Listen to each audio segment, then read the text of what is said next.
Welcome back, guys, to the Red.Beard Outdoors podcast. I'm Jonathan, your host, and we've got a special guest for you guys. You might recognize this guy off of TikTok, Instagram. He's also got a YouTube channel, and he's actually pretty knowledgeable about archery stuff. He's part owner in a bow shop. So I hope he knows his stuff if he's going to be working on people's bows. But Scot Evans, or Scotty, you might know him, or was it BowBoy off of TikTok? There's a lot of different names for him, but Scot Evans is his real birth name on his certificate.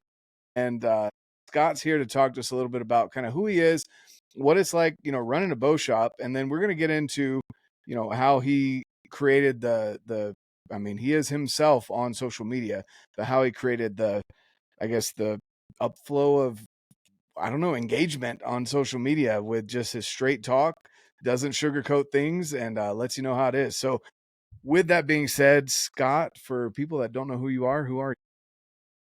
Well, like you said, I'm Scot Evans, part owner of Feathers and Antlers Outdoors in Commerce, Georgia. Me and my family have owned and operated that shop for 10. I think this is our 10th year. We got a couple employees as well. We're not just a bow shop. We also have a pretty top shelf fishing section for bass fishermen. We do sell mid to high end clothing as well. Badlands, Sitka, Drake. A lot of duck hunting waders, and then obviously, of course, we have the pro shop in the back of the building where we carry 5 different brands of bows, 3 or 4 different brands of arrows, broadheads, pretty much anything. For the most part, anything that you need, whether it's what you want or not, that's a different story. Yeah, exactly. So you're not selling the Sanlita crap. That is actually one of 2 bows that one of 2 bow brands we politely decline all business from when somebody brings it in to the shop, Yeah. just because they are a hazard, in my opinion. Yeah. Those and the Vortex, Barnett Vortex from Walmart, that's $159.99. I know it's a great deal, people, but when the mods, and just so you know, the mods are what designates the draw length. When they're made of plastic, it's not a good sign. Yeah, it's one thing to want to take it out and shoot it, with a bag target, and it's another thing to want to go take it hunting, right? Yeah. Getting into the sport maybe, but you also got to understand you want something that's going to last you a little bit. So I hear you on that. It's interesting out west. I feel like there's a big difference in archery culture east versus out west, just from the idea of how many, like the volume of people that you guys see in your shop, the volume of bows sold, and obviously the density of the population as well. I'm from North Carolina originally, but I wasn't into archery or big into hunting. I did fishing, and I love bass fishing, especially topwater bass fishing. Is a lot of fun, but I never really got into archery out there. Knowing what I know now, I know it's a huge, huge thing. And right there in Georgia, you've got a lot of stuff going on. You've got hogs, you've got deer, you've got a lot of things you can go after with a bow. And working at a bow shop, I can only imagine all the stories and things that you get to hear from people that are going out there with their archery equipment. So have you always worked in, I know it's been open, you said a little over 10 years. Mm-hmm. Did you start working there when the bow shop first opened? No, so believe it or not, Feathers and Antlers started on a double axle 12-foot enclosed trailer, and waterfowl was actually my first love getting into the industry. I say I love duck hunting, but I actually hated them. I wanted to kill every single one of them. I kind of dove in pretty hard in the waterfowl game before Duck Dynasty, but it was still kind of the same time period. Actually got into turning my own calls, making the barrels and the inserts. Still got the lathe that I used to turn calls on. I don't do that anymore. But I don't know. It's kind of funny. Once we got off the road and opened up our first shop in the mall, which was a smaller building, we started dealing with True Timber and Drake waterfowl, and did very well with that. They were very receptive of us being a small business. But I honestly don't know what clicked with me one day. It's like, I bow hunt a good bit. I know enough to be dangerous. And I honestly just kind of wanted to start it as like a little hobby side gig in the store. Started off with Bear Archery, mainly because that was the company I was most familiar with at the time. I used to work for a television show on the Pursuit Channel. They were one of our sponsors, so I already had a relationship with them. And I had maybe a 3.5, 4 foot long bow counter and a bow press. And I don't know, we probably sold 20, maybe 25 bows the first year. I mean, which was fine because I never dreamed it would grow to where it's at now. And I'm one of those people, if I get really good at something, I get bored with it. And I was like, all right, I want to do something else. And I don't mean that arrogantly. It's just like, okay, there's really nothing else to learn here.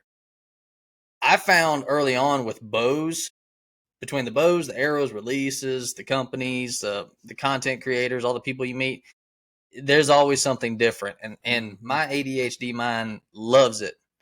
And that's where I just dove in and have just been hard at it ever since, as far as, trying to keep up with the latest and greatest, keeping up with who's ripping who off and this, that, and the other. And yeah, so now we're a 64-foot long bow counter with a couple presses, 5 bow brands, and apparently popular on a couple social media platforms. Yeah, just a couple. Just a couple. No, that's awesome. That's a cool story and thing to know, how you got started. I haven't dove into waterfowl just because I don't need another expensive hobby. Or expensive as in, like, I mean, it is expensive if you really dive into all the gear, but really the time constraints, my calendar really won't allow it, or I'm going to end up divorced and without kids. One, one of the two. I That can be can't do really everything. expensive. Yeah, yes, that would get even way more expensive. Exactly, exactly. But no, that's kind of the bigger reason, honestly, just the, choosing what I have time for. And then of course, duck is good, at least some duck that I've had. But it's not, to me, worth that time and the other learning a new, I guess, hobby outside of big game. I feel like Yeah. I bring home a lot more meat if I bring an elk home than I do on a trip with some ducks, and my kids will eat it a lot better than they will duck meat. So that's kind of why I've never dove down that rabbit hole. But with, owning a bow shop, I guess the way I feel like with your social media, um, I'm not really big on, I don't really do TikTok, but obviously that's a great place to grow if you hit a niche, and a lot of people can grow really fast on that. And obviously you funnel those followers into, whether it be your online website or back to Instagram or YouTube channel. But at the same time, the stuff that you bring up, I feel like a lot of the things that you bring up, you have an endless number of things that you can talk about because you work in a bow shop, and you get to feed off of those conversations, or things that you hear, or things that you see, and things that you talk with sales reps, you talk with the customers, you've got so much to feed off of in there. The vibe that I get from your videos, even your shorter clips, are, it's something that came from a conversation, or something I would hear in a conversation in a bow shop. Am I correct in assuming that? You are correct. And a lot of times it's not just one conversation. A lot of times it's the same conversation over and over and over. And and a lot of it is funny. I'll get emails sometimes. Were you talking about me in that last video? Like, Yes. really, dude? Maybe. I don't know. Are you the one that keeps saying arrow spline instead of spine? Um, I don't know. But Man. a lot of times that's where a lot of my content comes from, is if we have the same repetitive comical conversation or the same kind of issue going on, it's like, okay, well, a lot of people can relate to this, or Mm-hmm. a lot, and it's really interesting to watch my comment section, because you can definitely tell there's a line drawn between people that own pro shops and people that go into pro shops, because especially my phone conversations, my skits that I do, most of those are legit. People calling, want to know if you can match a Sandalina's bow price for a brand new prime Phorm or something like that. It's like, no, we can't. No. Um, but it's funny because you'll see a couple comments from people that have never been in the shop, never met, don't even know my first name, and they'll say this is terrible customer service. I would never shop there. Well, that's fine. You sound like you'd be more of a headache than you're worth, anyways. I mean, Sounds like you're a San Lita customer anyway. yeah. I mean, and no offense to anybody that shoots those. I mean, if that's all you can afford and you're in the sport because of it, that's great. Go for it. I mean, I'm not knocking you. Um, but also keep in mind we have to deal with this kind of stuff a lot, and it gets really repetitive. And like when I go to ATA, where all the store owners are there, oh my gosh, it is hilarious how many people come up and say, "Man, some of your phone calls are just dead up." I mean, 100%. And people like that. People like stuff that they can relate to. Mm-hmm. Yeah, exactly. And I think, and that's what I would gather from your growth in a relatively short amount of time on social media is that people can relate with those things, whether it's, and even I help out at Wild Arrow every once in a while. I don't officially work there, but help them out up there. Do quite a bit to, customer service wise. I won't touch a bow yet. I'm still not a bow tech. I leave that to the pros. But I'll talk about any of the gear that's in the shop, right?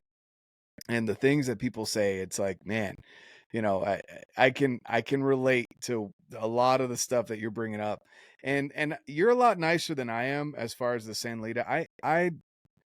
Man, when companies blatantly knock off other companies, it frustrates me beyond compare. But also, I'm like, knowing what I know about the archery community and the archery, the space, without pro shops, archery will die. I mean, that's really what it boils down to, except for maybe target archery and the people that have all the gear in their basement and can work on it. The archery industry will die without pro shops, essentially. And so, I always recommend people, yes, you're going to spend a little bit more than maybe if you went to a Shields or you went to a Cabela's or you went to Walmart and picked something up. Yes, you'll spend a little bit more, but those people are also the people that are going to be fixing your bow when you dry fire that bow, because Mm-hmm. it happens a lot more. I love when people bring bows in and they're like, man, I don't know what happened to this thing. And I look at it and I'm not even the pro. And I'm like, well, did you have an arrow? Well, yeah. I mean, I couldn't find the arrow after, but yeah, there was an arrow. Yeah. It's funny because when people come in, they're like, man, I dry fired my bow. The bow shop, they laugh about it with you, right? And they'll give Mm-hmm. you crap, but they're like, we got you, man. We'll take care of it. Like we'll Yeah. call Hoyt up or we'll call whoever and we'll get you taken care of. You come in and start lying about it, and they're like, yeah, This is getting more it's expensive. like, exactly, man. All of a sudden, these mods cost some money, Yeah. It's funny you bring up here's our first confrontational topic of the evening. You ready for this? There we go. Let's go for it. So you talk about Sandalina knocking off a particular brand. I'll let you say it. Who are they knocking off? It's a Hoyt bow. I mean, they're knocking off Hoyt, 100%.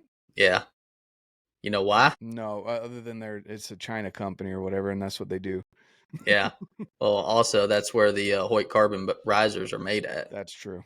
and that's where a lot of people and honestly, I don't know why I never put. Which, like you said, it's a China company. They're gonna knock off anybody. It doesn't matter if it's made there or not. But when I first saw a Sandalina bow or Sandalina, however you say it, I was like, man, they did a really good job copying this riser. They were pretty spec up. And then you Google where Hoyt carbon risers come from. I'm like, oh, that makes sense. They got them Yeah. there.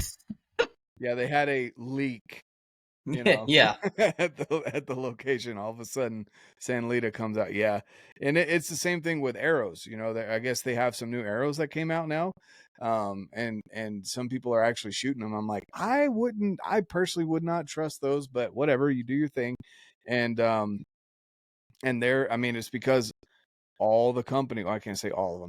A vast majority of arrow companies come from the same plant. Like they're just call them up and they're making arrows for them, and they've already got the lathes and everything else that they need to make the arrows. They just call them up and they're able to make some arrows, and you slap a label on it, and all of a sudden you've got an arrow company. There's very few that aren't made overseas. There's some that are made, and then that's where I get into. I'm like, okay, well, what? not everything can be made in America, unfortunately.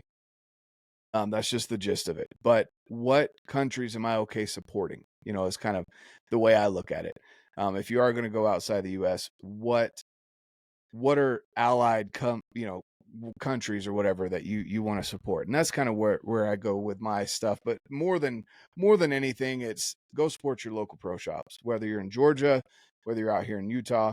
Mm-hmm. Support your local pro shops, because again, otherwise it really will die. Whether you save $5 here or there going somewhere else, if you don't go to your pro shops and they end up going away, can't Well, blame anyone else but yourself. you should get a different experience going Mm. into a pro shop. Yeah. I hear stories about, customers going in pro shop and saying, man, this guy didn't give me the time of day. The owner was rude, this, that, and the other. Maybe his dog got ran over that morning and he was in a bad mood. He's human too. I mean, I'm not trying to make an excuse for that person, but we have bad days too. And now we try not to, because we get it. We're dealing with the public. We want to make good impressions. We want to build that business relationship with you.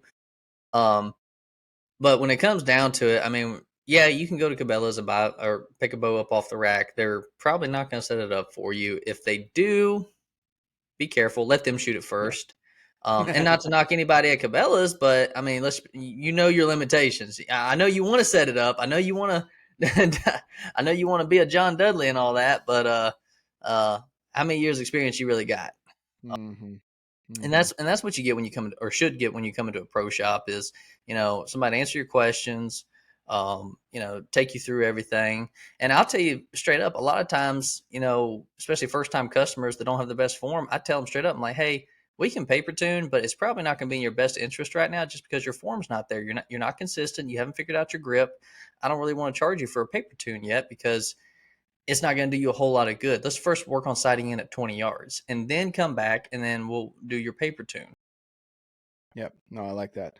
And honestly, um, that's I agree with what you're saying there. You're dealing with people, you got to realize that. But also, I feel like a lot of people go into they don't know the difference between a pro shop and an archery shop. And it's Mm-hmm. very, it's 3 letters, right? But it means a lot because you're getting an expert versus someone who is just trying to put things together in their basement. And maybe there are some really good people at putting things together in their basement because they kind of got forced to do that. They've blown up enough of their own bows that they've figured it out before they got to yours. But for the most part, finding a good reputable pro shop is you're going to get a better experience. You might pay a little bit more, but you're going to get a better experience, and they're going to take care of you when you have those further questions about, getting sighted in. Why is this not working? Why is that not working? What about my form? Just seeing how, frankly, how much money Wild Arrow loses in the time they spend with customers. It blows my mind. I mean, they really are, yes, long-term investment in the customer, etc. But like from if a business person walked into Wild Arrow, they'd say, why the frick are you spending 2 hours with this guy? When he bought the bow, you set it up, you should be, booting him back to the range and let him figure it out. Instead, the owner will come out or, whatever. They will spend time, even if they're backed up in the back, and they will go and make sure that you're taken care of. Not a smart business and money choice, but a great reason, again, why you should go to a pro shop, because they will make sure that you're taken care of. Well, it's like you said, in the long run, it actually, you're making an investment in that person. Are you always going to get that return on investment? Maybe not. But Yeah. the more time you can spend with a customer the first time you meet them, the more they're going to know. So the next time they come in, they probably don't have as many questions. They already know what arrow they want. They already know what length. Hey, need these cut real quick, 27 3/4, whatever. Done, out the door. Or, hey, I need another sight tape for my spot hog. I mean, that's what you're trying to do is educate them a little bit, and that's something that I try to do on social media as well, but also try to keep it entertaining. Yeah. It's really hard to, And really kind of hard to find that twist. yeah, I would agree. And there's going to be people that take offense to, instead of saying spline, it's spine. And but at the same time, like, it's good for people that are new. I remember when I was new and I would hear the difference, and I'm like, I I don't know which one's right until I kind of did my own research and realized what a spine is. you know, and there's so many different terminologies in archery that you know, I would go in and I'm like, look guys, I don't know, I just know that I should be asking these questions. I don't know why. Talk to And me that's the about it, best you know. thing you can do as Mhm. a novice shooter. Come in and say, I don't know. Here's what I need to know. Mhm. Don't come in and oh, I watched that Yeah. Gooberhead Bow talk a couple times. Let me tell you everything that he taught me. No, don't do that. Just if you don't legitimately know, ask, and they will take the time to explain it to you so you can get educated. It's a free education. This country doesn't give that out very often. Yeah. I will say there was an experience, and I'll say it here because I don't know the dude's name. He probably won't listen to this. He's some dude that listened to, and I love Josh Jones. He's awesome, awesome guy, very knowledgeable. Been working in archery for a while, MFJJ. But this guy had watched enough of his videos that he like jotted down all these and was trying to do his own version of MFJJ speed test, shock test, like all of that in Wild Arrow, and was asking them why they wouldn't like they set up, I think it was 6 bows for him to shoot, and had them all like, luckily that wasn't too busy at that moment when he came in, but still he had them all set up, did his thing, and didn't buy a bow. Came back, wanted to do another, and had them set all 6 again. And like he was just being very, I'd almost say belligerent.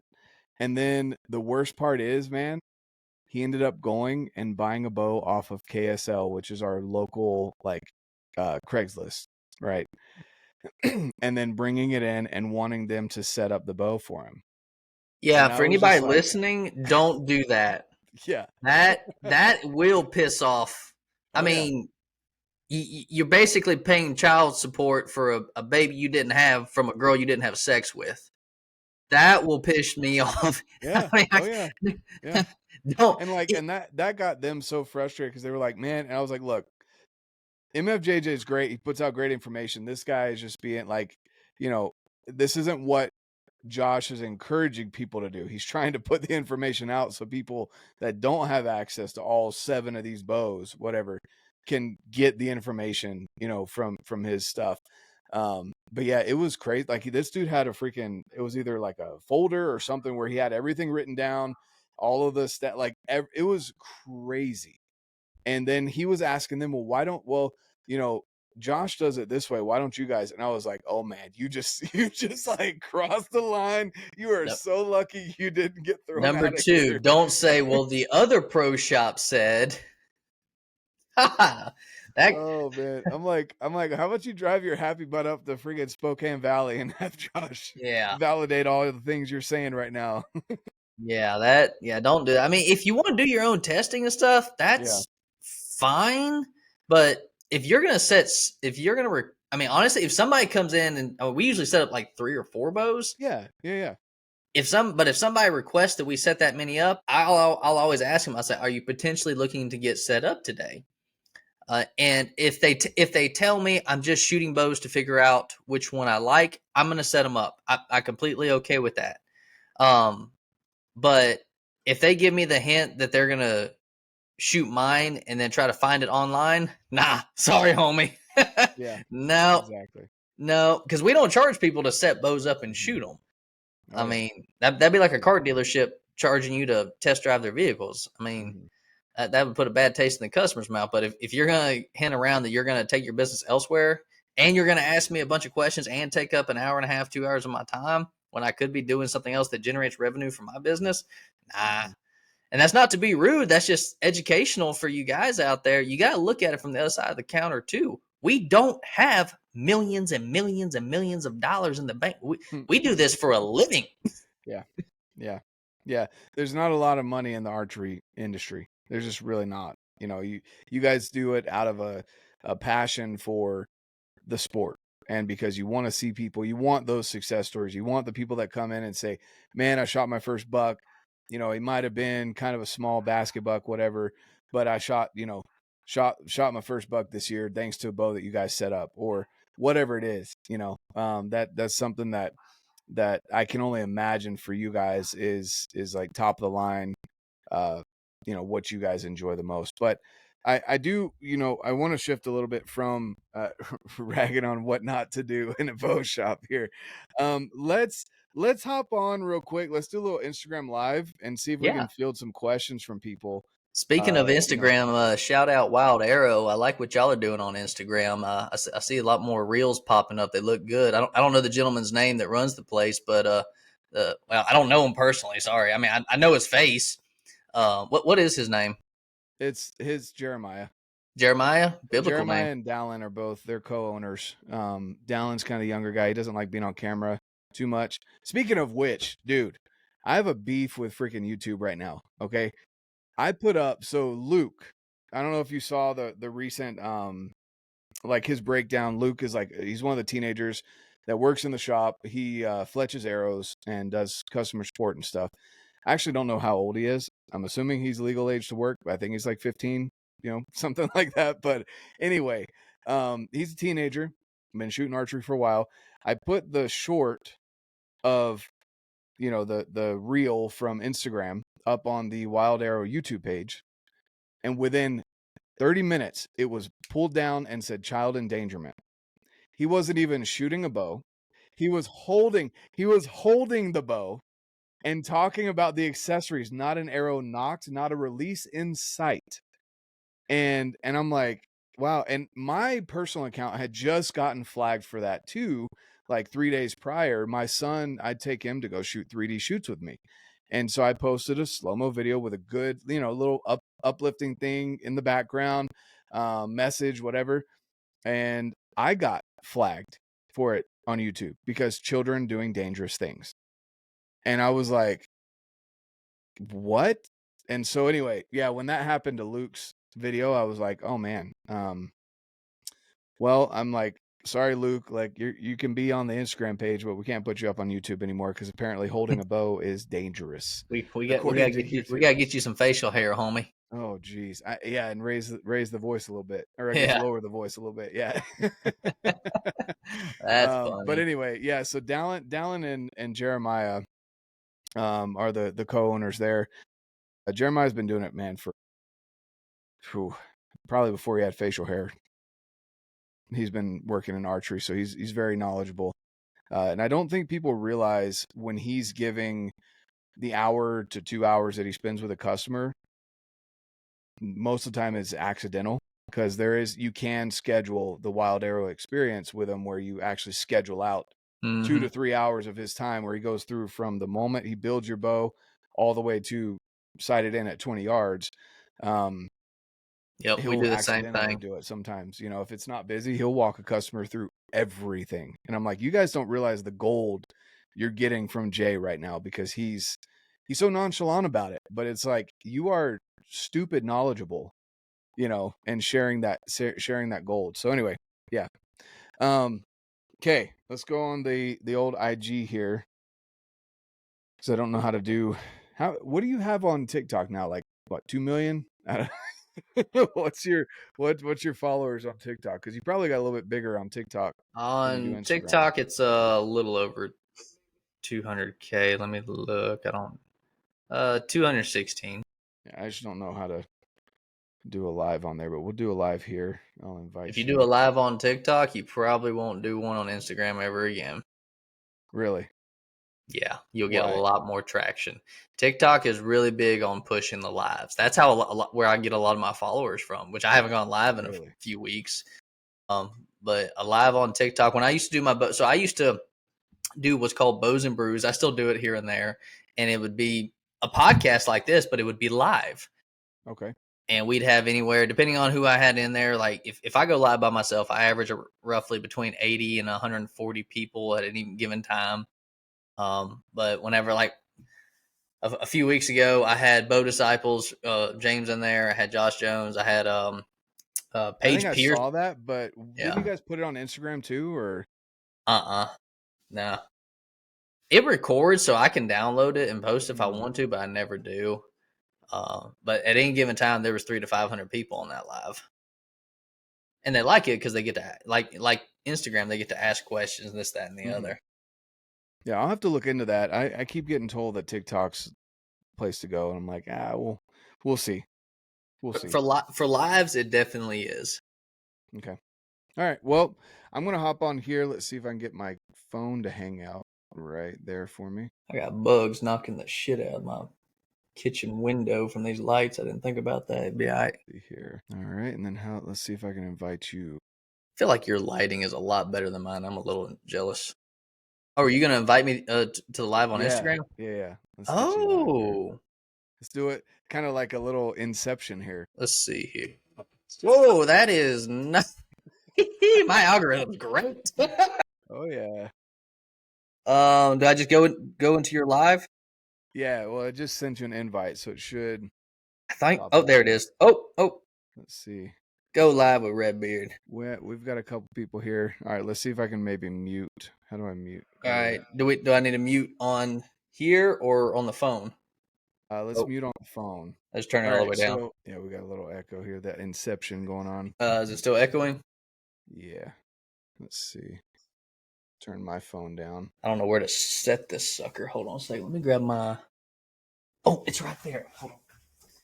Y'all stand by on Instagram. Maybe you could use your headphones on your phone. All right. For people that are coming in here on the Instagram, we've got a podcast that we're recording right now. We've got Scotty BowBoy on the podcast. Obviously, you guys are seeing him here on Instagram. And we're in the middle of recording the podcast. Figured I'd come on here and ask you guys some questions, whether that's Scotty's followers or mine. See if you guys have anything that you want to hear on the podcast. It's just try and stay upright in your chair, Scotty. Well, I'm trying to get. I got a lot going on here. I'm trying to figure out how to mute you on. Actually, if I do this, they can't hear me on Instagram. Yeah. All right. I'm trying to figure out if I can mute you. See, it's easy to do on TikTok. I think we're good. I think I got far enough away from the computer. It ain't gonna echo no more. Okay. Try to stay upright. I muted myself. Why the hell is Prime taking so long to send his RVX Plus 32? Are you a Prime rep, Scotty? Are you left-handed? And when did you order it? Let's hear more about the Truth Bow. Didn't you? You did a video on that, right? Yeah, I uploaded it as of yesterday, and that was an interesting ordeal. That was an interesting bow to say the least. Left-handed, and so ordered it on 2/6. Left-handed bows are about 8 weeks with Prime, typically, depending on what color you got. If you got Prism, like your boy, it takes even longer. Call Tracy or Don up there at G5. They'll get you squared away. But anyways, back to the Truth Bow. Yeah, I did a video on it last week and uploaded it, I think, yesterday. Yeah, because yesterday I uploaded on YouTube. Uh-oh, we froze. You're good. I'm talking about on the... Yeah, you're good. It'll upload to the cloud. Oh, okay, just make sure. Good. Got a lot going on. But yeah, uploaded the YouTube video yesterday. Uploaded the shorts today. Interesting bow. Pretty much the lightest one on the market as of right now, and it's a legit 3.45 pounds. And I don't do speed tests hardly ever. I need to start doing them, but evidently it actually shoots 340 feet per second at a 30-inch draw with 350 grain arrow and 70 pounds. So it's legit. Cool. Let's see here. Now the guys on Instagram aren't going to be able to hear me, so but let's see. I'm left-handed in Central North Carolina. Ordered it back in February. Okay. Let's see, got gray and tan limbs. Yeah, call them. You should be. Oh, cut out. You're not on the podcast anymore. That Georgia internet can't handle both. There we go. We back. We Gucci. Bugs are knocking the shit out of my window. Let's see here. You know how I can get a new set of core cams and axles? What was the question? I'm sorry. He said, do you know how I can get a new set of core cams and axles? You go to your local Prime Pro shop, and they will order it for you. You have to get those directly through the Pro shop. Let's see. Got gray and tan limbs, so you got a two-tone. Give them a call. What's tomorrow, Friday? Yeah. Call up there and talk to Mitch, Don, or Tracy. Get you an update. Cool. Let's see. I'd love to see how much the vibration cuts down with the sight, staves, and okay. So I guess he's talking about the truth bow again. Um, I mean, you posted a video about it. I'll just refer people over to that. Yeah, I mean, it'll cut down some more, but I will say that there is like I said in my video, there is definitely a lingering vibration compared to other bows bare. Whether it's a carbon bow or aluminum bow. I mean, but like I said in the video, when you got that much speed coming out of that light of a platform, you're gonna feel it in your hand. Period. I will say, I'm not gonna name any names. I got a phone call today from another boat manufacturer that saw my video and wants to get their hands on that bow so they can figure out how they got the weight that they did. So I got some eyes on it pretty quick. I told them if the price is right. Let's see. My bow shop stated last week Prime is shipping in May for all left-handed bows ordered in February. Okay, there's that answer. Did you make it to the Nashville North open house? I did not, unfortunately. I had to cancel like 2 days or not even that, maybe a day beforehand. I had a personal ordeal pop up that needed my in person attendance. Otherwise, I would have been there, which I called Josh and told him, gave him a heads up, which it's not like it was a deal breaker whether I was there or not. But I did call afterwards and apologize because if I tell somebody I'm going to be there, I don't like to not be able to follow through. And he understood, which we're gonna. I think we're supposed to get together in PA, me, him, uh, uh, James, and I think that Brandon guy, which I haven't met him yet or talked to him. See, I watched the YouTube video, or I watched the video this morning. And curious if there was more to add or say about the truth video. Not really. I mean, I'm actually supposed to be sending that bow to MFJJ. He wants to do a review on it.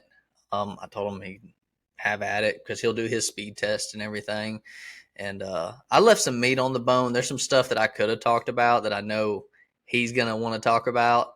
So I left some meat on the bone for him to play with because it's and MFJJ actually knows a little bit more about the history of the gentleman that designed that bow, and I do not. So I'm curious to see. I don't watch anybody's stuff, even my friends, but I'll probably go back and watch that one. Yeah.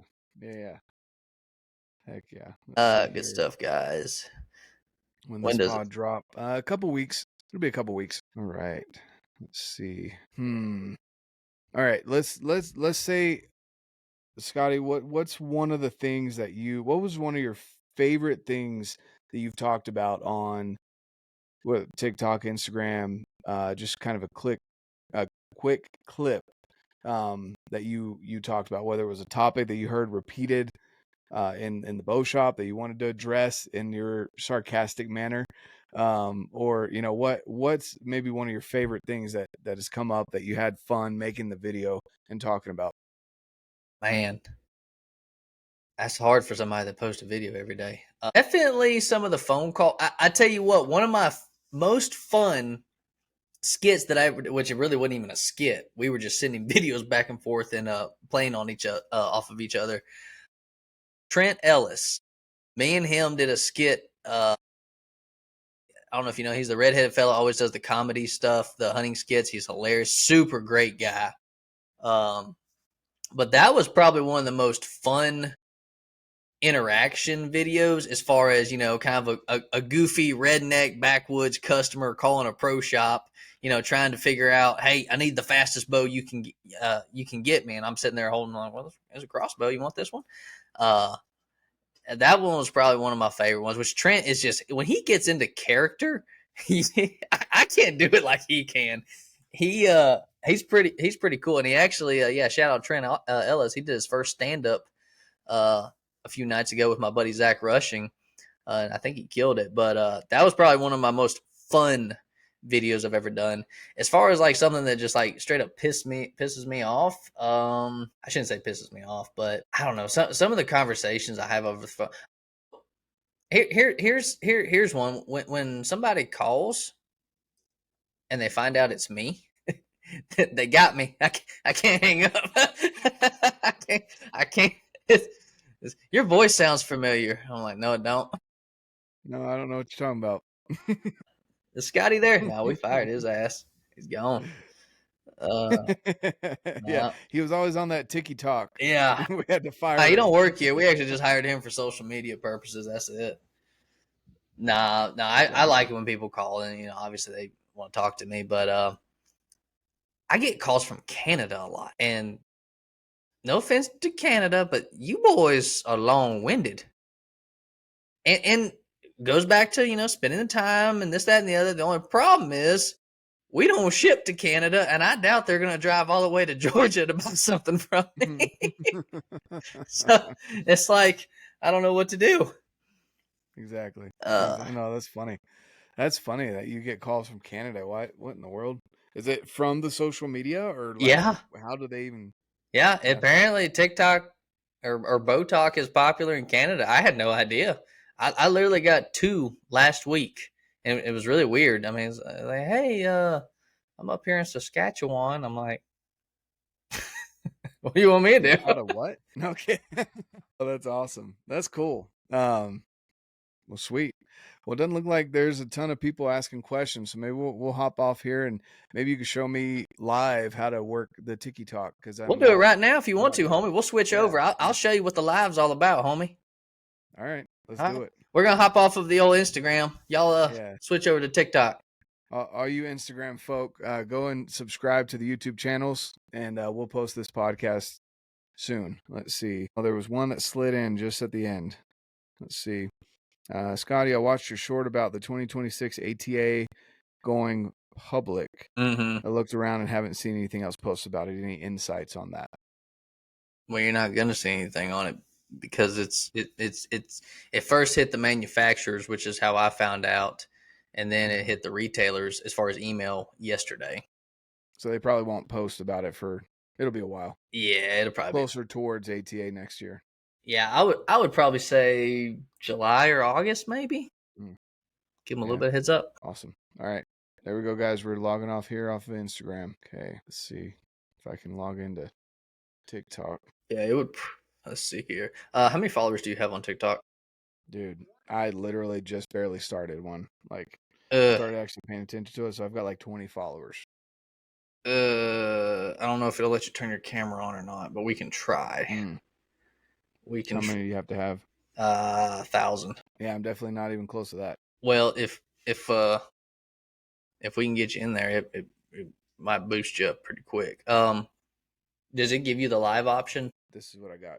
So hit the little plus sign in the bottom tab. Camera. Yep, and then scroll over. Or story. Do you see live? Oh, it's not going to let you. How long have you had TikTok? Dude, I posted a couple videos a couple years ago, and then I was like, yeah, I don't like TikTok. And so I just barely started posting again because people keep talking about how it's gotten better and less, like you can post actual knives and stuff like that on there. I'm like, okay, well, I'll try it again then. So it'll probably let me invite you in as a guest, but you won't be able to turn your screen on or anything like that. Like you Okay. You want to do that? Yeah, let's try it. Let's see what we got. All right. Let's see here. Da, da, da, da, da. Well, you guys here on the podcast watching me learn how to do the TikTok from the master over here. RedBeard podcast. Let's see here. RedBeard. Did I spell beard right? Yeah. All right. Go live. 3, 2, 1. I look like I'm announcing a baseball game. All right.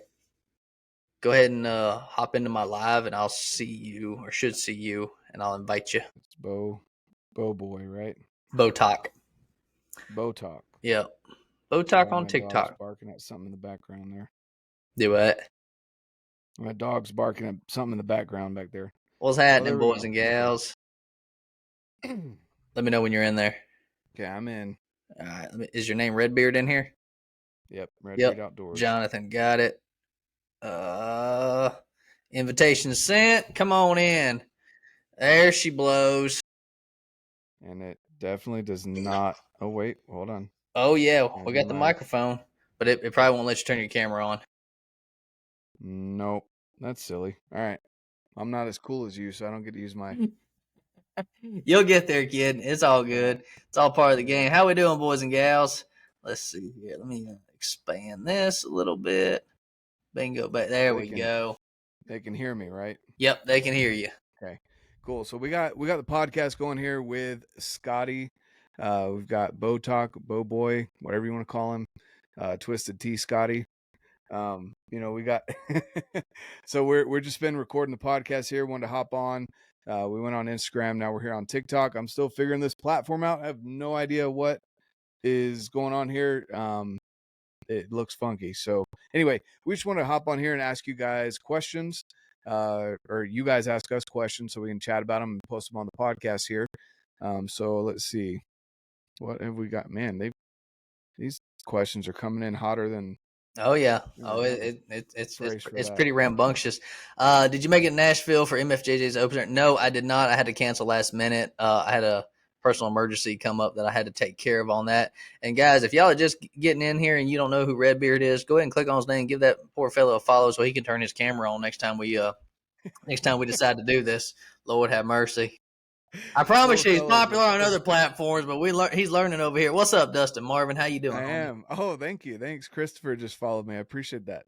That was awfully Caucasian of you, Christopher. Thank you, son. That was good. Oh, Daddy. What in the world, dude? There. Okay, I didn't start that. I did not start that. In fact, I used to hate it, and I still low-key do hate it, but I've just had to learn to embrace it. And it's actually come in handy a couple times. Man, that's insane. What is the best budget bow? Depends on what your budget is, homie. Yeah.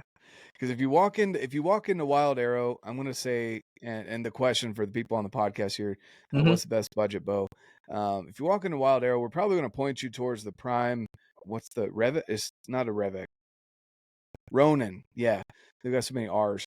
But the Prime Ronin is probably, honestly, one of the best bangs for your buck as far as getting all the features. It essentially is a flagship bow minus the pick rail, some of the integrated features, which you don't necessarily need as you're getting into archery. So that's kind of where we tend to point people towards.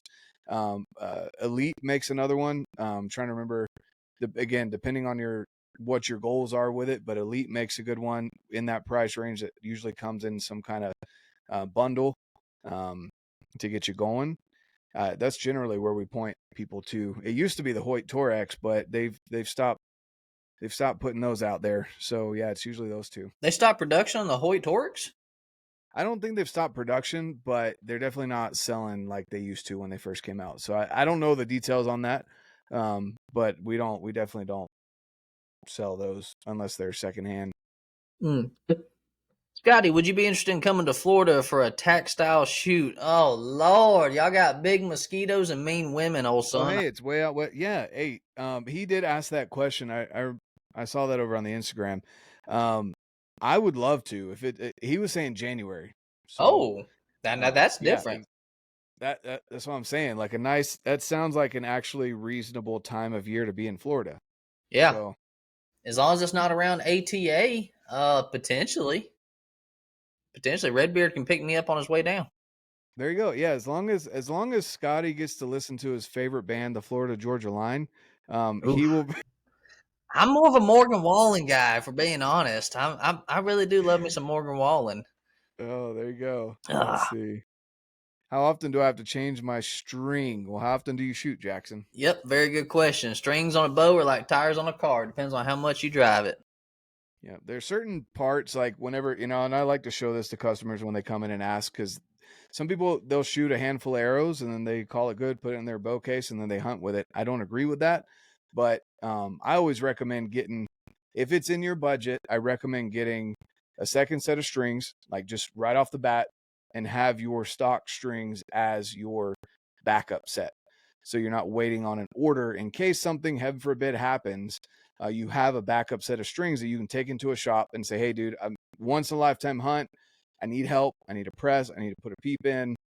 My strings got messed up, whatever. You have that backup set of strings right off the bat that are brand spanking new right from the factory.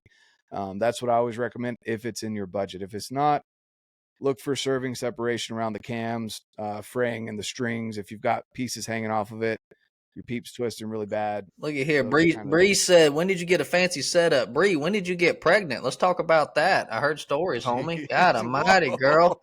Lord have mercy. Went from Bible verses to doggy style, what I heard. God almighty. Let's see here. Aiden, so I bought a used VTM 31. Great bow. Let's see here. Should I get new strength? Well, how do they look? Tell you what, take it to your local pro shop. Make sure they got at least a 4.7 star rating on Google and get their honest opinion. What makes it a 4.6 versus 4.7? That was pretty specific. 4.7, they have a hard time keeping employees, I found. I mean, 4.6. Yeah, and anything below that, I mean, Lord have mercy. They haven't redone the tile in the bathroom since the early 90s. I'm done. No, you're done. You're 18 years of raising a child. Lord have mercy. I still got freedom, girl. I'm assuming you know Bree. Yeah. She lives like 40 minutes from me. Dang. Let's see here. Dustin Elliott, I have a Bowtech CP30, 7-inch spray sight, 30-inch axle to axle. Great little bow. But looking to get a new bow, what would you recommend? If you're looking for something in the flagship line, there's a lot of great options this year. There's a few that are not great options. Depends if you want speed, shootability, tunability, or if you want a bow that copied another bow. Stay away from Sandalina Archery. Hey. What part of Georgia is your shop in? We're in God's country. We're about 40 minutes south of where Deliverance was filmed in Commerce, Georgia. What's up, Austin W? How you doing, homie? Man, this Welcome to TikTok Live, Jonathan. Yeah, I know. I'm like trying to like hold on to the comments. So, hey, John, you got an iPhone, homie? Magnifiers for us with eye issues in the peep sight or around the pins. I know Hamsky's new one. It is a little pricey, but I think it's worth the money. It's either the DC or the FS, depending on if you need the pin clarified or the target clarified, depending on what your eyes how screwed up they are. You know, so again, go into your local pro shop and ask them for the I say the FS and DC, but what do you think? I mean, are you talking about the Hamsky Deluxe Peep Set? As far as yeah, I mean, yeah, I always tell people that's a buy once, cry once. The nice thing about that thing is not only does it come with the clarifiers, but it also comes with different aperture sizes that you don't have to take the peep out. It unscrews with the same Allen key that you use to adjust your windage and elevation on your Hamsky and QAD arrow rest. What's up, Diesel? Somebody asked a question a second ago. Is bare bows the best entry bow? There's no such thing as best. It all depends on the shooter. But yes, we sell a pile of the Bear Species XTs. They're easy to shoot, easy to work on. Highly recommend them for $479.99. But before tax title, I was gonna say, I guess that's one I didn't talk about when they said best budget bow, just because we don't sell Bear at Wild Arrow, but I do know people that work at Bear. They're a great company, great people. They've obviously been around for a while. They know what they're doing. They don't get talked about enough out west because it's just not a Western bow company. It's mainly Midwest and East for whitetail guys and hogs and things like that. And I mean, from what I've seen from Bear, they do a really good job. Better budget than the Torx. Yeah, absolutely. So we carry basically 3 categories, so to speak, of price points. We carry the Bears that, you know, the Bear Species, like I just said, $450, $480 ready to go. Then we have the Adapt 2 Plus, which is about an $800 package deal, which comes with really nice attachments. Then you get into like the Torx, the Ronin.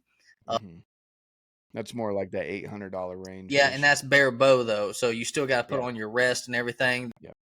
The Dark Consequence was a hot seller for us when it first came out because it was a super short bow, but long brace height, easy to shoot still. I could deck one of those out with lower price point. I don't like saying lower end, lower price point attachments for $1,100 out the door. But on average, when you deck out a Ronin or a Torx, you're looking about $1,500-$1,600 depending on the attachments. I got you. Diamond bows are also a good starter bow. What's your opinion on that? We don't really do any diamonds out of Wild Arrow. I love the diamond bows. Typically, most of the diamonds out there, save for maybe one, is more towards the youth. Now, an adult person can shoot it, obviously. I mean, they go out to a 30 and a half, 31-inch draw, but they're really kind of slender and light so that a youth, somebody like 9, 10, 11 years old, can grow into it until they're 14, 15. and then upgrade to something else. Do you sell Matthews? No, I do not. But the shop that RedBeard uses, Wild Arrow. That wait, do y'all sell Matthews? Do they sell Matthews or no? Yeah. And it's Oh, funny you because we froze. don't. So it's Oh, you froze on the computer. I Hold on. was going We got to anyways for back the up. podcast. TikTok's not letting me down. Essentially, with the Matthews, yes, we sell Matthews, and we actually really like Matthews. They're it's usually between Hoyt and Matthews that are the top sellers on year after year. Even with Hoyt being in our backyard, it's still pretty competitive between Hoyt and Matthews. Prime's actually really close. I think it almost surpassed Matthews as far as sales last year.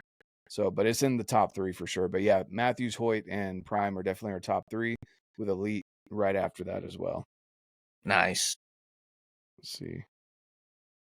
Well, I was going to tell you, Jonathan, if you're having a hard time keeping up with comments, do you have an iPhone? Yeah. All right, so take your finger, put it on the left side of the screen, and swipe over. Oh, okay, cool. I have to do that on my iPad when I do my subscriber only live sales. Which, guys, we are going to do a subscriber only live sale this month. Just FYI. Sorry, I had to drop that in. Wife shoots the diamond altar, and it's a great bow for the money. Awesome. Ordered the Prime back in March 22nd. Still haven't seen it. What's going on? Chase, are you left-handed? And if not, I don't know how long the lead time is on a Prime, but depends on the Prime. The Phorms are well, I haven't had to order one in a while. We're pretty well stocked up, which we got all our orders in before ATA. I think they were like 6 to 8 weeks and then some. Scotty, are you going to carry the truth bows? I'm not right now. I want to see how the market reacts. I want to make sure they're going to stick around. I'm sending the one I got to MFJJ so he can do a review on it. And then when he sends it back, I'll probably put it in the shop just to see what people think about it. What are y'all's opinion on the top 4 bow sites for 3D hunting? Okay, so top 4, man, 4 is a lot. I'm gonna say top 3. All right, 3D versus bow hunting, man. But then I'd have to say 3 of each, because it depends on what you're doing 3D for. Are you trying to actually like win, and are you trying to do 3D shoots like ASA, or are you trying to do 3D shoots at TAC where you're talking shit the whole time and just having a good time? Like it 3D shoots vary so much, but I'm going to go based on what I do, which is I really enjoy going out there and competing, but not to the level of like a target archer competing. I love my dialed sights. They have magnifiers as well. If you want to run a magnifier clarifier combo, you can do that with the dialed sight. That's been my number one sight for the last, ever since they came out with the Arxos. I've been running a dialed sight. Now the proof is a vast improvement, which again, the Arxos was a Gen 1. So Gen 1 of anything is going to have mistakes in it. Absolutely love that. If I had to name another 2 for hunting and 3D, man, I'm going to say the HHA. I like the HHA, the way it functions. And then it's hard for me to say that you should spend $700 on a UV sight. So I'm going to have to say Excel. I like the Excel sights for being in that, like the HHA is probably the cheaper of the 3, but being within that $400 to $500 range, I'm going to say the dialed HHA and Excel for sure. Yep. I'm somewhat with you. So for hunting purposes, I'm probably going to push people more towards the Spot Hog Boonie triple stack, just because it has the vertical pins that you can adjust. No other sight company has that. Spot Hog has the market cornered. Now for tack, I love my dialed proof. Love it. I'm actually eyeballing my new white one over there right now. That thing is just gorgeous. Thanks, Birdie. Yeah, I love it. And for a third sight, this might be a curveball for some of y'all, but I'm actually going to go with the Trophy Ridge React 1 Pro, just because of the simplicity with the React technology. I will argue with anybody when it comes to sighting in a single pin sight. It is unarguably the easiest one. 20 and 30, you're good out to 100 as long as you got scope clearance. You don't have to do 20 and 60 with a calibration tape, none of that. I think this is definitely where, and this is funny because, again, you're talking about Bear, Trophy Ridge, stuff like that, it doesn't cross my mind, because we don't have it out here at Wild Arrow, and generally out west, a lot of people are not running those. I didn't even realize, because I started with a slider sight. I didn't realize that slider sights were not normal thing for hunters in the Midwest and East. But it makes sense because you don't really shoot out past 40 yards, and you can get 3 pins, easily out to 40 yards. So it's like it makes more sense that out east and Midwest, if you're not doing tack shoots and stuff, honestly, a 3-pin fixed is probably freaking perfect for hunting. A lot of the guys, Yeah. if they don't go with a straight up fixed pin sight, they're going with a multi pin slider, because when they're hunting, that's all they need. They don't have to dial it Mm-hmm. most of the time, not all the time. Yeah. Thoughts on the Easton Axis 4mm, and why do people like them over the 5mm? Well, I don't think that people like it that much. Like, I don't think it's noticeably Mm-hmm. more as far as 4 versus 5. I personally like the 4 better because I can't stand a hit insert. That right there, just I mean, Yeah. it is the most aggravating, Have you pointless. tried MFJJ's titanium stuff? I won't give him the satisfaction. So that's what I ran. That's what I've been running for the last 2 years on my 5 mil arrows. Because I'm not a huge half out guy because I shoot so much. If I just had half outs for hunting, that's great. But I am concerned about eventually, like with how much I shoot, bending a half out in the foam, and causing a wobble. I'm a little anal about stuff like that. So I just stick with collar, half out, or I guess it's technically a half out, but a little bit more stiff with the steel or titanium is my preferred, that I use for a half out. I don't Yeah, like aluminum yeah, on a half out because that's smart on your part. Fortunately and unfortunately for me, I don't shoot the same arrow long enough. I tinker so much.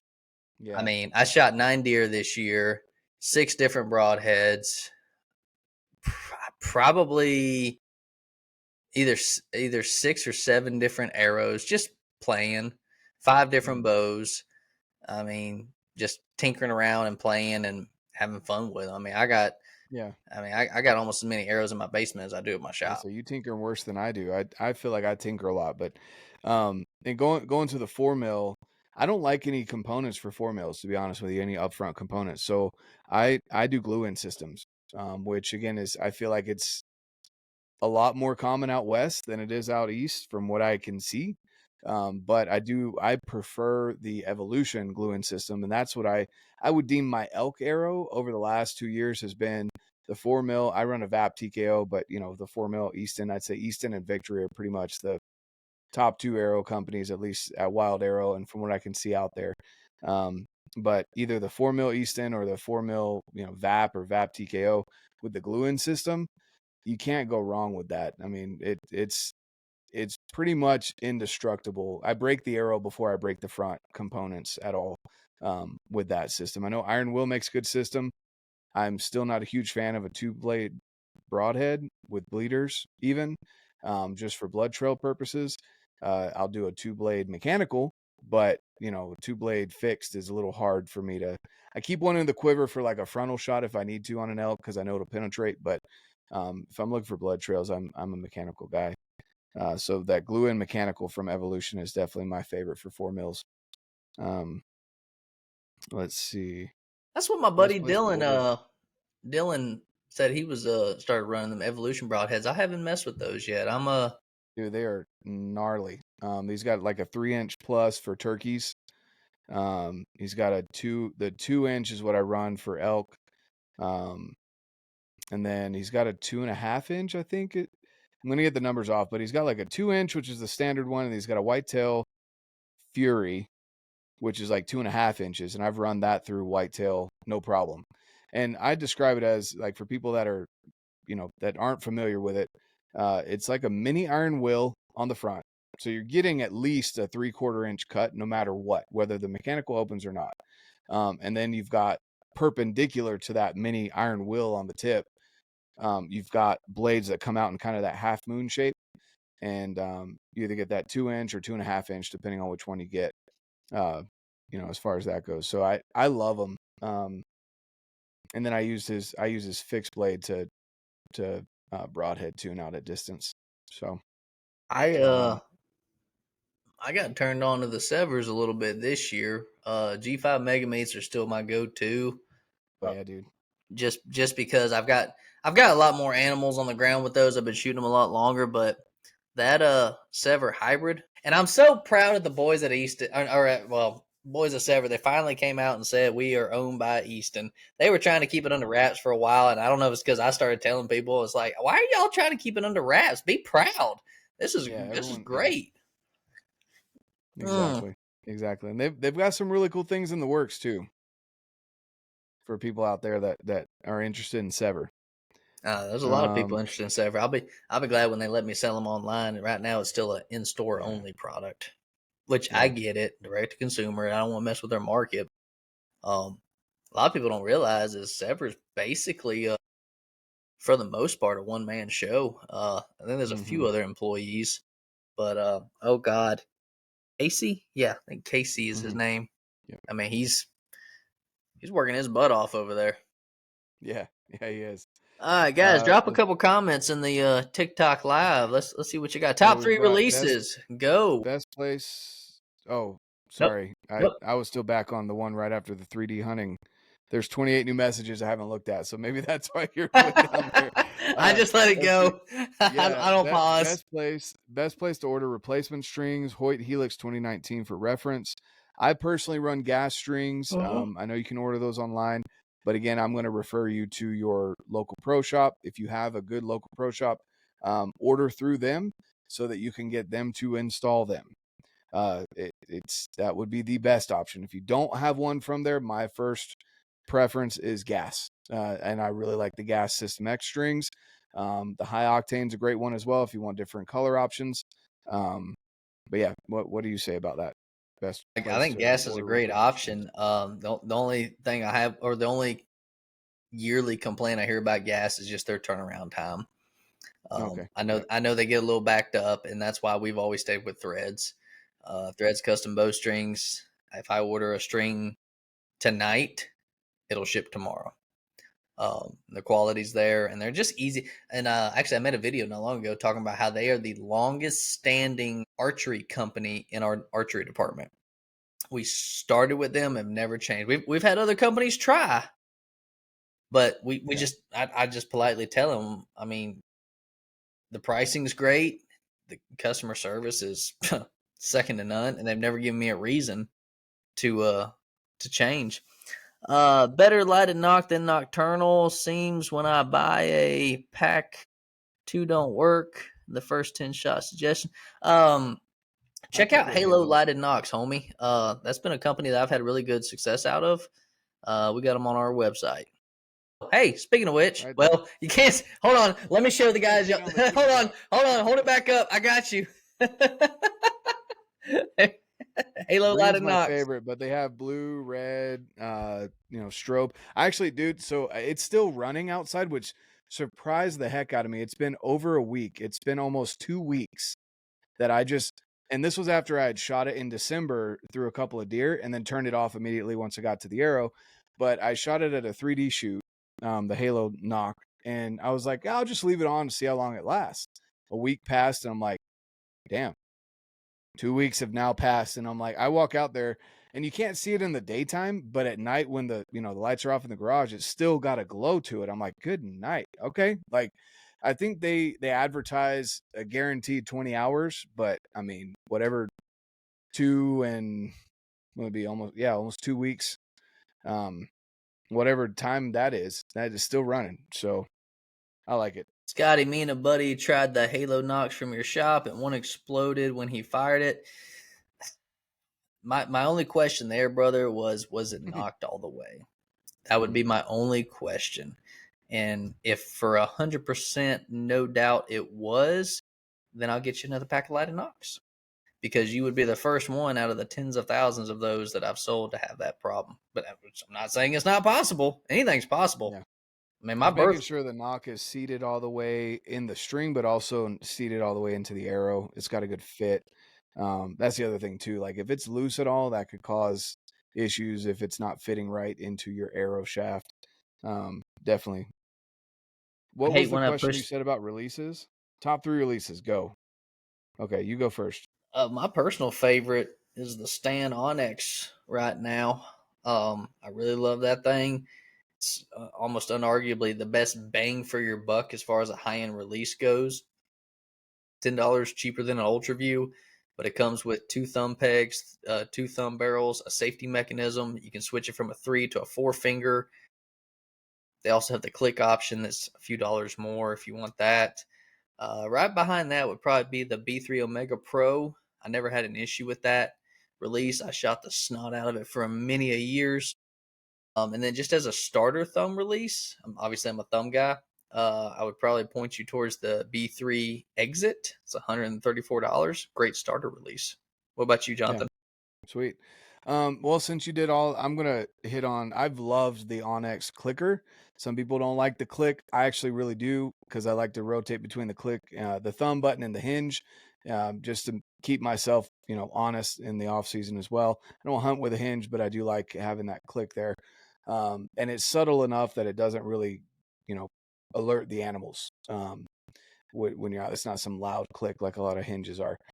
A index release, you can't beat the Solex. That thing is like right around the $100 mark. Great. It's super crisp, very, very clean. They actually just added a Solex clicker now. So they actually have the index with a clicker if you want the clicker in an index release. That's an amazing option. And then third, I really like the Carter Wise Choice. That's what I was using before the Onyx. The only reason Ultraview is not in there for me, the neck is very long. It fits great. It feels amazing. The finish is awesome, but the neck is really long, and I try and get as much out of my draw length as I can because I'm not shooting 30 inches. So that's a big thing for me. Ooh, Uh, controversy topic. oh snap! Hold on, wait. Before we get there, I'm going to throw in a curveball. I don't have it here. I thought I did have it sitting right here, but Evolution, which makes the broadheads, also makes a release, and they actually make 2 now. So he's got one that is it is the only hinge that I know of that will actually click onto your D loop and stay there, so you can hunt with it. Oh, It has a more of a vibration rather than a click, and the head rotates rather than like with a hinge. Normally, you kind of you hinge it back, right? This one, the head actually rotates, so it keeps in the same spot on your face as your hand is moving through that hinge motion. He just launched the Shadow. So the Evolution, what's that one called? The crap, I'm gonna screw it up. Anyway, he's got the hinge, and then he just launched the Shadow, which is the same exact profile, same exact technology in it, except it is a thumb button to match up with the hinge. So I love Dale. He's an amazing guy. And he's got that brain of a tinkerer. He likes to try and make things my better all the man. time. So yeah, definitely check that out. The Evolution, I can't believe I don't remember the name. The new one is the Shadow. That's the thumb button, but definitely go check. Oh, the Ibex. That's what it is. So the Evolution Ibex is the hinge. The Shadow is the thumb. Gotti, the amount of people I had ask me my thoughts on the Phorm at TAC was crazy. That's because you had the best looking bow out there, Daryl. I know who built it. So, so Okay, so you said controversial topic. What was I brought up draw length. no, we were talking about Ultraview. Oh, ah, When you said yeah. Ultraview thumb button, this is a Oh, yeah. question that I get asked almost daily. So I'm Mm-hmm. going to ask you, Jonathan, Okay. for 220. 7. No, Huh? I'm kidding. For $220 or $24, whatever it is, are the Ultraview arrows worth every penny? My man. I love, again, I know Colby, I know Chris B. They're good people. I was excited to hear that they were working with Victory. For people that don't know, if you've been listening to the podcast, you probably know Victory is a sponsor. I work with them officially now, but I've been shooting Victory ever since I started shooting archery, just because I like the RIP TKO GPI when I first got started. And now, I've Now you're shooting just the naturally HLRs. started working with them. Yeah, exactly. Now I've just started work. I've shot the Rip TKOs. I've shot the VAP TKOs, the VAPs, the Rips. The Rip XV was my arrow last year.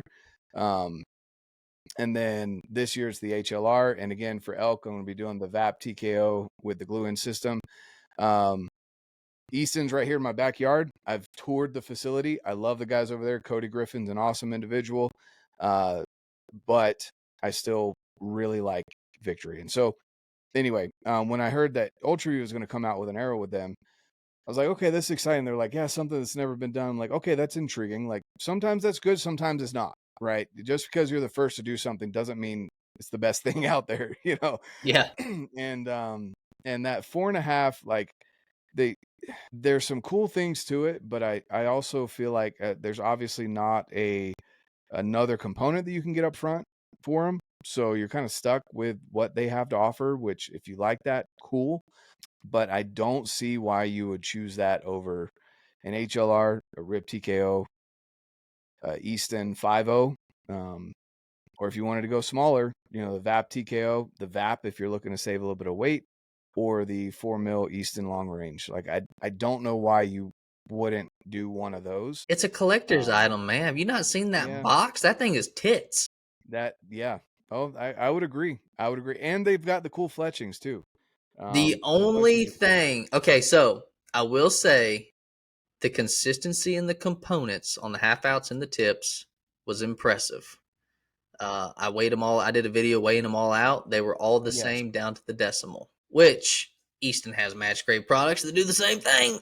And so I will say I do want to say some positives. So you go with yours, and then I'll go. I started with negatives. The only other thing, I said no, but yeah, well that's cool. But like I said, it's still available in other brands, or even in that brand.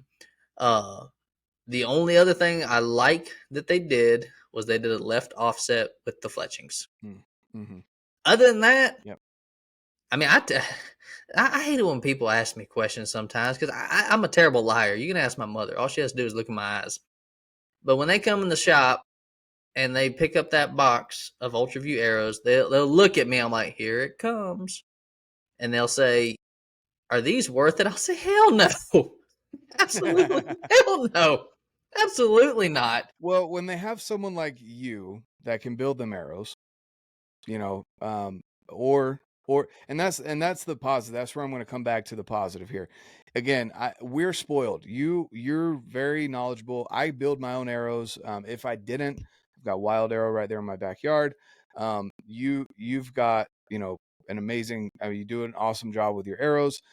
They can pay you to do those arrows and get that premium product. But for people that need that custom arrow, obviously there's custom arrow builders out there, and I've got a few that I would recommend that I trust.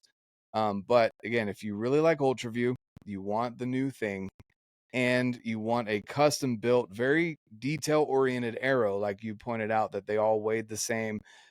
They're very detail oriented in that aspect. And then the left helical, or left offset, which most bows, I'd say 99% of bowstrings are kicking the arrow out to the left.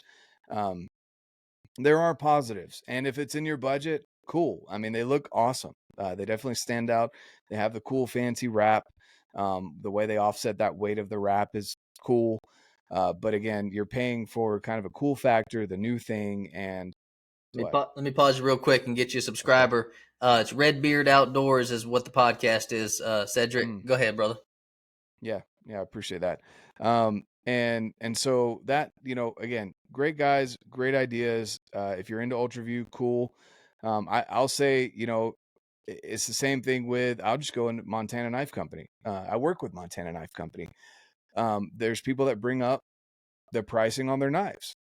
I'm like, you're right. It's not a custom knife. It's not quite the price of a custom knife, but it is more than, say, a Benchmade or a Spyderco, or, you know, something like that, or a Havalon that people love to use, or an outdoor edge knife. You're right. But, you know, why are you buying that knife? You know, what is the purpose behind it? And there's so many other things to it. So again, if it's in your budget, go for it. If you want to support Ultraview, cool.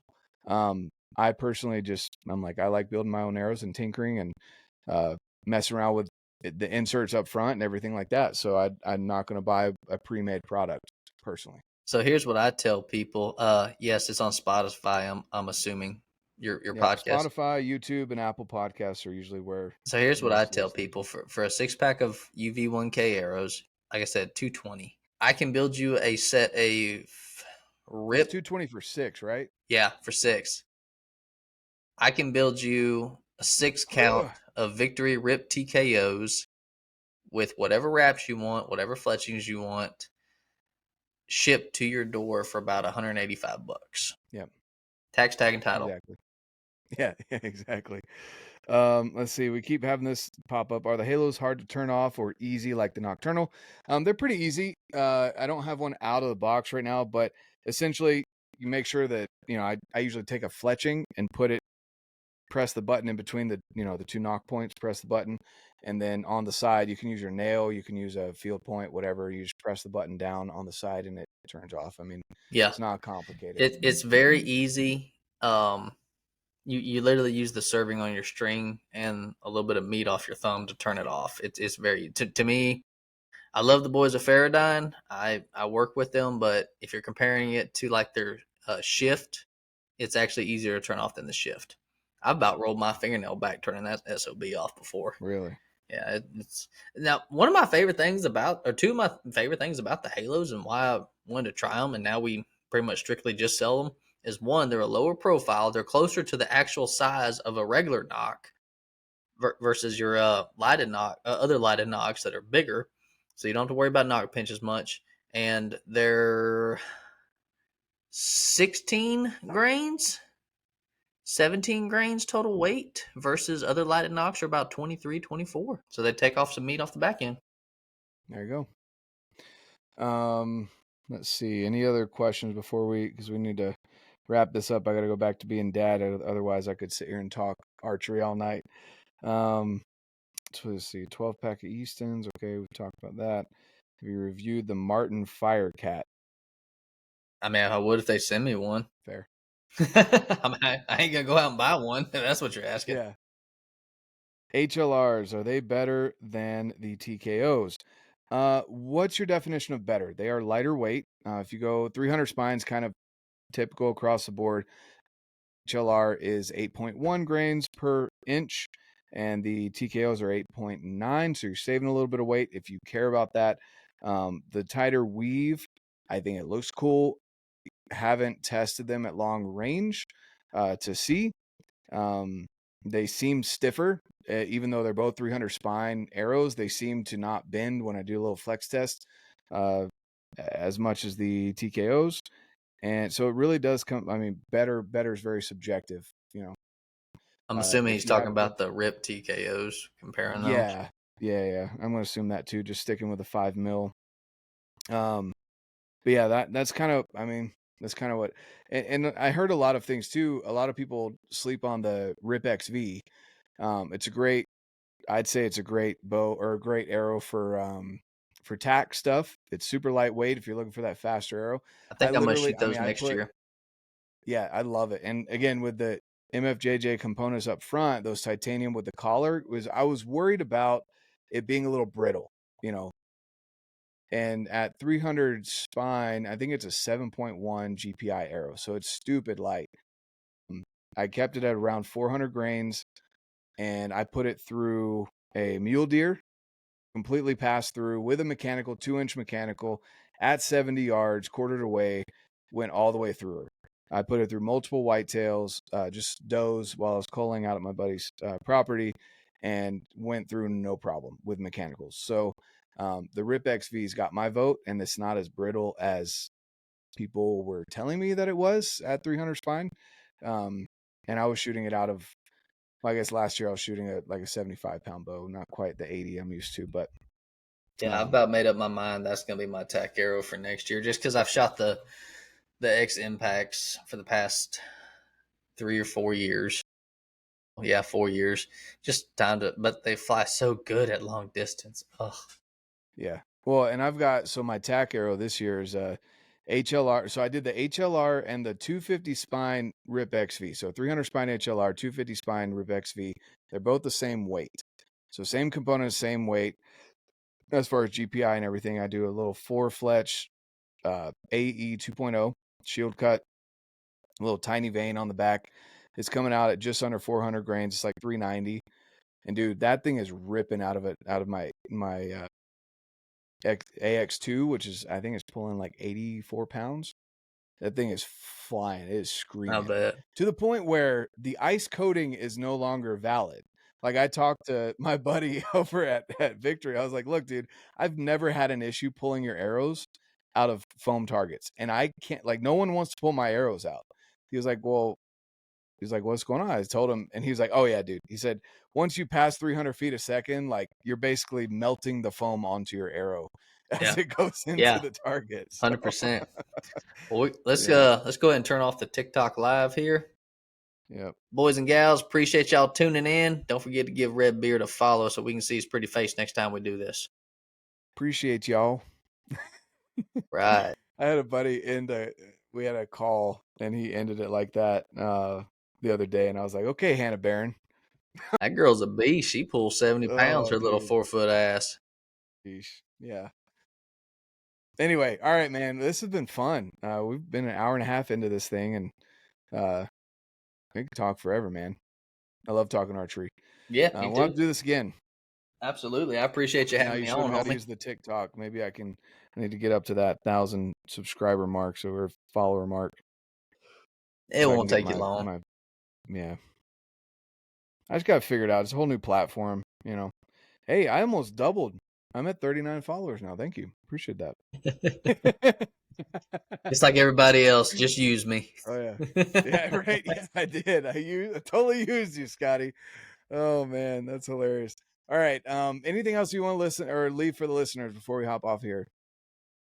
Oh, shoot straight, buy a hunting license, and don't come to Georgia and hunt turkeys because we ain't got none. No, I'm being dead ass. We ain't got no turkeys. That's why I went to Mississippi and Virginia. Okay.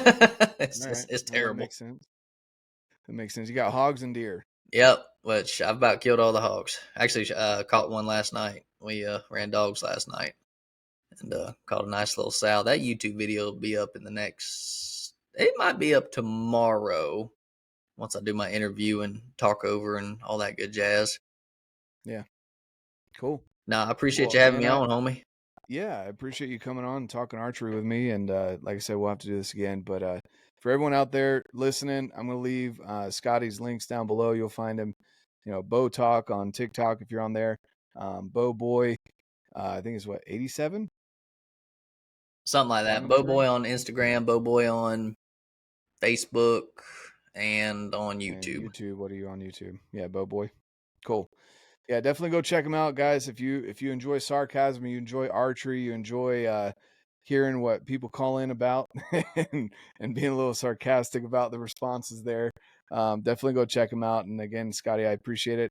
Like I always say, guys, get out, live your life, and love it.